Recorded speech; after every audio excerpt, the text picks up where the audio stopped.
babasahin. Ninervous ako sa lahat ng inyong mga camera nakaganon eh. Alam nyo, kaya ako hindi nag-artista, ayaw ko ng mga ganyang mga ganun talaga ang buhay. Babasahin ko sa wikang Tagalog. Pinagayak ni Moses ang mga taga-Israelita at umalis sila sa dagat na pula patungo sa ilang ng shore. 3 araw silang naglakbay, ngunit wala silang makitang tubig. Sa wakas, dumating sila sa batis ng Mara, ngunit hindi nila mainom ang tubig nito dahil mapait. Kaya tinawag nila itong batis na mapait. Nagreklamo kay Moses ang mga taga-Israel, ano ang iinumin namin? Another verse, 25, dahil dito humingi ng tulong si Moses kay Yahweh, itinuro naman sa kanya ng Panginoon ang isang putol na kahoy. Kinuha ito ni Moses at inihagis sa tubig na wala ang pait niyon. Doon sinubok sila ni Yahweh at binigyan ng tuntunin. 26, sinabi sa kanya, kung ako ay buong puso ninyong susundin, kung gagawin ninyo ang matuwid at susundin ang aking mga utusan at mga tuntunin, hindi ko ipapalanas sa inyo ang alinman sa mga sakit na ipinadala ko sa Ehipto. Akong si Yahweh ang inyong manggagamot. Pagkatapos nakarating sila sa Elim, doon ay may 2 o 12 balon at 70 puno ng palma at sila'y nagkampo sa tabi ng mga balon. Naniniwala ka ba na kapag kakampi natin ng Diyos, walang mangyayaring masama sa atin? Amen! Mayroong isang babaeng misyonary, nung siya naglakbay, nung araw na yun, mapati ang dami kong pamphlets, mga illustration. Itong babae ito, dumaan siya sa burol, sa bundok. Inaabangan siya ng mga kawatan, mga tulisan, na gusto nilang hold upin at gawa ng masama ang babae. Inabangan nila yung babae na nagmimisyon. Habang tumatawid ang babae sa isang burol, muntik na siyang nalaglag. Pero nakabawi siya. Pagdating niya sa baba, sinalubong siya ng mga kawatan. At ang sabi sa kanya, sino yung 3 kasama mong malalaking tao? Wow. Yung bangnong muntik kang nalaglag, biglang natarantay yung isa at sinalo ang paa mo. Ang sabi ng babae, wala naman akong kasama. Hindi mayroon. Kanya nga't kami ay nag-alangan dahil ang lalaking tao, kamukha ni Pastor Richard Gabukan mo. Kamukha ni Pastor Roger yung isa, kamukha ni Pastor Godfrey yung isa. Mga kapatid, sabihin nyo, sana all. Sana all! Alam nyo, tandaan nyo maigi, pagkasama mo ang Diyos, pigmalo ang buhay natin. Sa pinakamalakas sa palagpag kay Lord,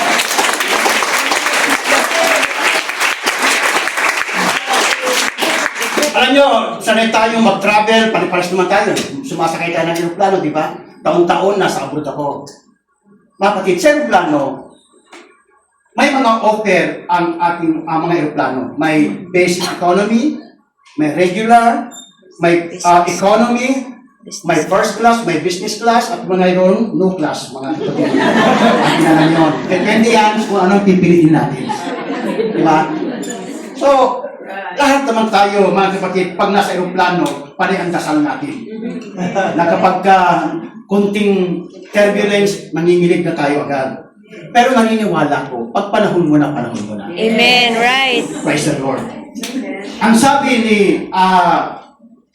sino ba itong kalbong negro, mga kapatid? Sino ba ako sinasabi, diba? Sorry. Negro siya, wala akong sinasabi. Bakit ba? Masyado kayo affected sa niya sa akin. Diba? The greatest strategy in life is a life without a purpose.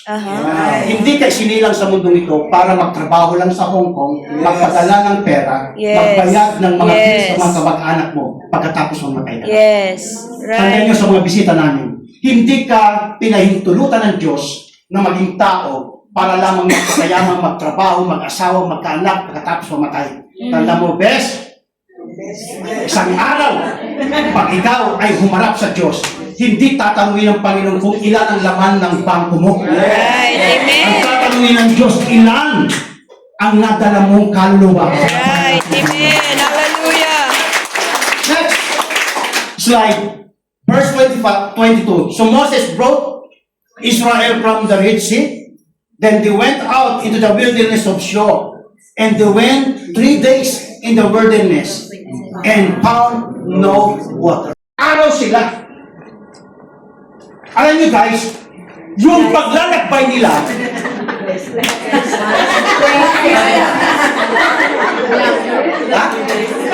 Guys. Kasi na lang, mga mari na lang. Diba? Yung paglalakbay nila sa disyerto, mga kapatid, napakatindi ng dinaanan nila. That's right. And of course, doon pa lang, ninenervyos ang mga bayan ng Israel nung sila'y lumabas. Nervyos na may kasamang galak, yung iba nag-selfie, wow, sa wakas. After 300 plus years ba yun? May nag-selfie, mayroong nag-live, mga kapatid. Ang good news ay ito, free ang internet. Lahat, kahit sa sila magpunta, ganon sila, kabahan ng Diyos. Alam niyo po sa ating lahat, kahit ikaw ay baon sa utang, pag nagtiwala ka sa Diyos, kayang bayaran ng Diyos. Right. Amen. Sa tamang panahon. Amen. Pagkatapos, mga kapatid, nung sila'y malapit na, ito lang pinakamatindi. Lahat ng excitement nila nawala dahil paparating na ang hugbo ng paraon. Ito ang pinakamatinding trap. Red Sea, sa harap nila, dalawang bundok sa magkabila at ang mga sundalo ni Paraon humahabol sa kanila. Right. Lahat ng pinaka-the best na sundalo ng Paraon isinama lahat yung mga birtuko. Nataranta ang bayan ng Israel at ang sabi nila, Moses! Sabi namin sa iyo sa Ehipto, free lahat doon, may Starbucks. May McDo. Diba? Kahit alipin kami doon, free. May aircon. Dinala mo kami rito para mamatay. Kulang na ba wala namang libingan sa Ehipto? Kasi alam nila, lahat sila'y papatayin na. Diba dumarating sa buhay natin na minsan akala natin dead end na tayo. Right. Yes. Akala natin sa buhay natin wala tayong kakampi, wala tayong tatawagan. Amen. Pero, guys, ito tandaan nyo maigi. Ang gusto ng Panginoon sa atin, pag dumating tayo sa pinaka-dead end ng buhay natin, hindi ang katapusan ng buhay natin. Glory. Right. Hallelujah. Ang gusto sabihin ng Panginoon sa atin ay ito, welcome to the another level. Oh, glory to God, glory to God. Praise the name of Jesus. Relax! Kasama natin ang Diyos. Alam niyo, minsan inaalaw ng Panginoon na tayo mataranta, tayo ay mga nervyos. Alam niyo, nung sabi ng doktor sa akin, Pastor! Hindi ka nakagaling. Sabi ko, Panginoon, kung gano'n talaga, tanggapin ko na lang. Oh, tinawagan ko aking asawa. Honey, sweetie pie, mahal. Bago mamatay yung pinakagwapong asawa mo, mamamatay na ako. Sabi ng aking asawa, relax lang, dad. May Diyos tayo. Yan ang maganda sa asawa. Sino ba rito may mga asawa? Amen. Alam niyo ba yung tungkulin ng mga asawa ng mga lalaki? Kayo ang pangalawang Holy Spirit ng inyong mga asawa. Parang hindi kayo naniniwala, di ba? Ano ang trabaho ng Holy Spirit? Comforter? Tagasansala, o ano naman ang bibili mo? Diba? Pangalawang Holy Spirit. Salamat at mayroon kaming mga asawang mababait. Lahat ng asawang mababait, taas ang kamay. Amen! Amen. Praise the Lord. Sige. Pangatawa niyo, Mars.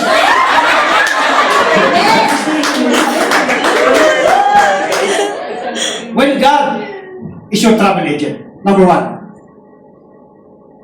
Ang sabi ang traveling with God means accepting disappointment. Ang paglilingkod sa Diyos, tingnan natin maiga. Sa verse 24, nagreklamo kay Moses ang mga taga-Israel. Ano ngayon ang iinumin namin? Ang paglilingkod natin sa Panginoon, hindi puro saya, sarap. Right. Kasamang disappointment. That's right. Pero lahat yan kasama sa journey natin bilang mga Kristiyano. Ang tanong natin lagi, Panginoon, kung naglalakbay kami, tinanggap mo kami, binago mo kami, bakit mayroong mga disappointment sa buhay natin? Iwanan ka ng jowa mo. Diba? Amen? Huwag mo lang ipagpatuloy, ipaglaban. Dapat uminom kayo ng matapang na kape na kaya ipaglaban, uminom ng labasan. Yun lang mga kapatid. Disappointment. Ilang sa atin ang na-disappoint sa buhay, lalo sa mga mahal niyo sa buhay. Ang kwento ng mga OFW, mga kapatid, ay talagang bantog sa buong Pilipinas. Umalis kang 2 anak, pagbalik mo, 4 sila. Diba? Na Xerox, mga kapatid. Na copy-paste, diba? Copy-paste siya. It's a miracle. Sasabihin ng misis mo, di ba 2 anak natin? Oh God, it's a miracle. Ano? Masakit.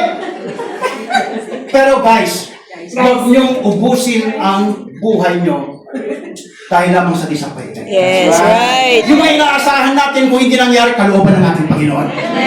Ako'y naniniwala, anuman ang magiging kalagayan natin sa mundong ito, kasama natin ang ating Amen. Nawala? Sa loob ng panahon na yan, yung kanilang relaxation, sabi niya, sa wakas, napagtagumpayan namin noong sinubok sila ng Israel dahil ang plano ng Panginoon, tinrap niya ang lahat ng mga taga-Ehipto. Akala nila, mamamatay sila lahat. Pero ang hindi alam ng mga taga-Ehipto, trap ng Diyos yun. Yes, that's right. Tubig, bundok. Pagkatapos, yung mga sundalo.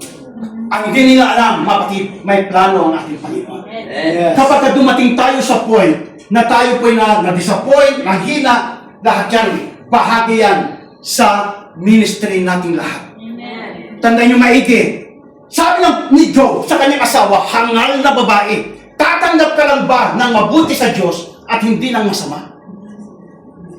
Ang buhay ganyan talaga. Amen ba mga kapatid? Ano ba? Nagkaroon sila ng bitterness. Ang bitterness dito, yung totoong issue. Maging man sa mga believers natin. Pag tayo ay na-disappoint, minsan itinadamay natin ang church, itinadamay natin ang ating life leader, o cell group leader, itinadamay natin ang ating pastor. Ano ang kinalaman ng mga kasama mo sa simbahan? Brothers and sisters, ito tandaan nyo maigi. Pag umalis ka sa church, dapat huwag kang mahiya na bumalik sa church. Yes. Hindi ka nahiyang umalis sa church. Dapat huwag ka rin mahiya na bumalik. Sabihin mo sa iyong katabi, Mars. Kapit lang. Kapit lang. Mars, kapit. Kapit lang, ha? Kapit. Pangatlo, nagmaktul sila. Verse 24. Nagreklamo kay Moses ang mga taga-Israel. Ano ang iinumin namin? Napunta sila doon sa lugar ng Mara. Ito'y mapait. Pero ang Diyos ba nagpapabaya? No. Tumawag si Moses. Tinuro ang isang kahoy. Ginamit para mag-miracle. Walang imposible sa Panginoon.